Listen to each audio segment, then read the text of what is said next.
Alright, let's try this again.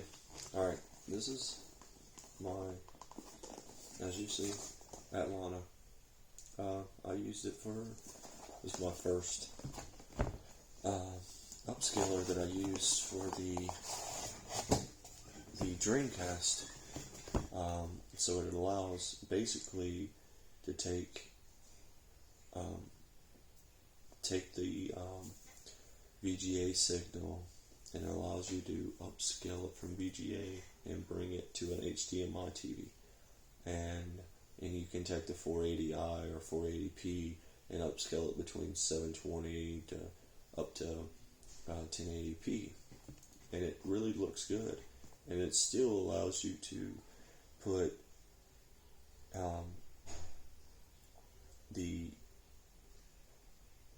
the screen can still actually be in like 4:3, or you can do the traditional 16:9, like your modern TVs are, and there's so many settings that you can go through, and it's a great device.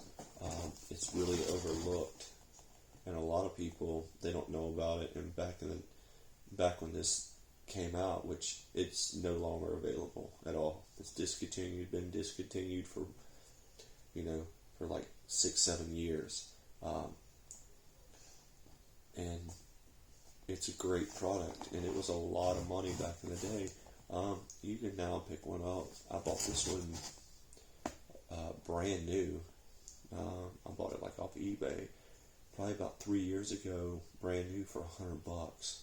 People still sell these used for like $250 because you can't find them. I looked up on mine, but it's a great device, especially if you're trying to do the Dreamcast, GameCube, the Wii, the freaking the original Xbox, and PlayStation 2, all those consoles like that.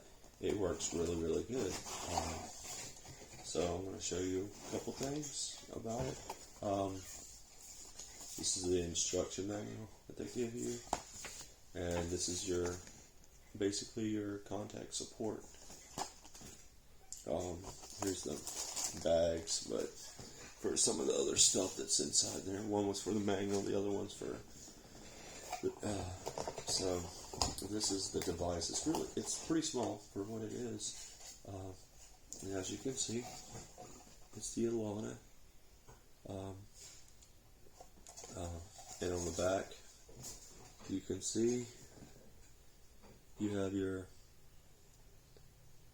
AV, and you can actually have two screens at the same time, which is really awesome, because one time I had my modern TV, and then I hooked up like a TV through VGA, like an LCD screen smaller, to see if I can compare the difference between my 4K TV and my LCD screen TV. And actually my LCD screen TV looked a little bit better. It was more, the LCD was more vibrant. The 4K was kind of, I wouldn't say really washy looking, but the colors didn't just pop like it did on the LCD. Maybe just because of the 4K TV. I could probably go in there and tweak some settings on my TV to make it look a lot better as far as the color, but it still was fantastic. And then you have your, because the VGA don't carry audio, if you didn't know that. So you have your actual audio right here, and and then right here should be, that's your optical, like if you're going to hook it up to a surround sound, and then your TV. So, and then you have your power. And on the opposite side, this is all the goods. This is your HDMI, and that would actually go to your TV, surround sound, I'm assuming. And then you have your menu button, plus and minus, and then your power indicator light. There is no on and off switch, so if you don't want it basically on, you're going to see this power light all the time on when you have it plugged in. So unless you want to unplug it, which I always just left mine plugged in, just seeing the light on all the time, wasn't a big deal. So, but the menu button right here, it allows you to go through and select. You hit it once, you go down, and you use your plus and minus to scroll up and down, and then you hit menu again to actually select, like if you're trying to change the contrast, or if you're trying to change how the picture is, if you want to put it in panoramic view, 4:3. I mean, there's so many options. It has like the overscan and the pan underscan, stretch mode, zoom mode. I mean, it just depends on how you like your screen, your image to look on your TV. So, but it's great. It's a great device and it works, performs really, really well. I've tried 2 other things. The only reason I got away from this is because I have swapped to an OSSC to allow me to do all my 240p consoles. So this only allows you to do 480i and up. So let's see what else we got in here. A little insert. This is your 5 volt, because this device uses a 5 volt, same as the OSSC. Then you have this guy. So like I was saying before, it would only allow you to do VGA. This only takes in, the input is VGA. So basically, if you want to hook up your PlayStation 2 or your, not your Dreamcast, because Dreamcast didn't have component cables, or your Wii, or your Xbox, or your GameCube. So basically, you would just hook this VGA up to like this. You would have to get like some little bullet connectors to go over this, and then you would plug your cables into this, and then you would take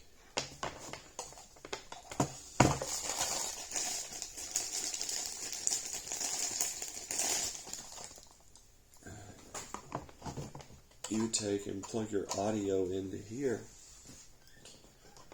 and then, as you know, you plug your audio into this. So once you do that, so you would plug your component into this, and I believe you can just plug it in.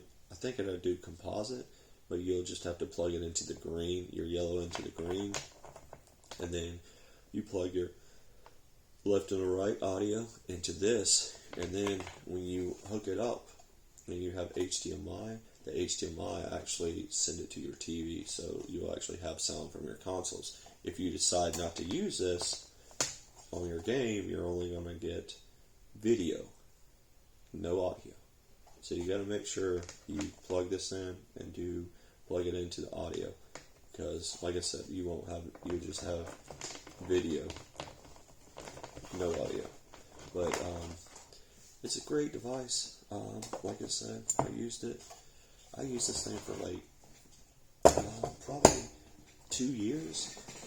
Before that I used a really cheap one for my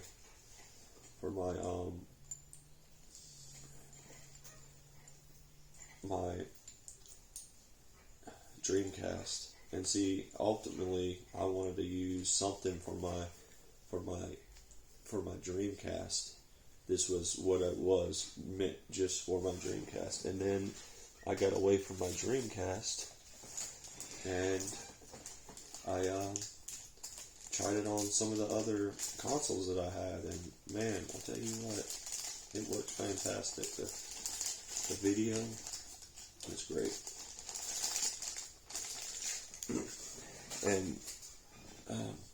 And if you take and put your Dreamcast, I use atlona on my Dreamcast, and not an atlona, but I mean a Toro.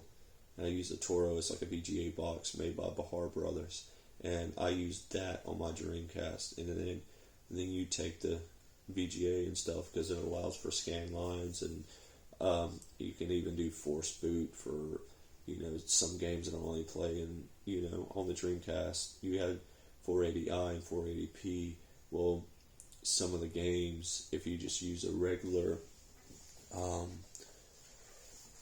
cable, it only allows you to play the 480i games. So with the Bahar Toro VGA box, you can actually force boot it. You can start it in the 480i, and when the screen hits the Sega right at the end, you can flip the switch and it'll force boot the game into 480p. So then you can allow you to play in 480p.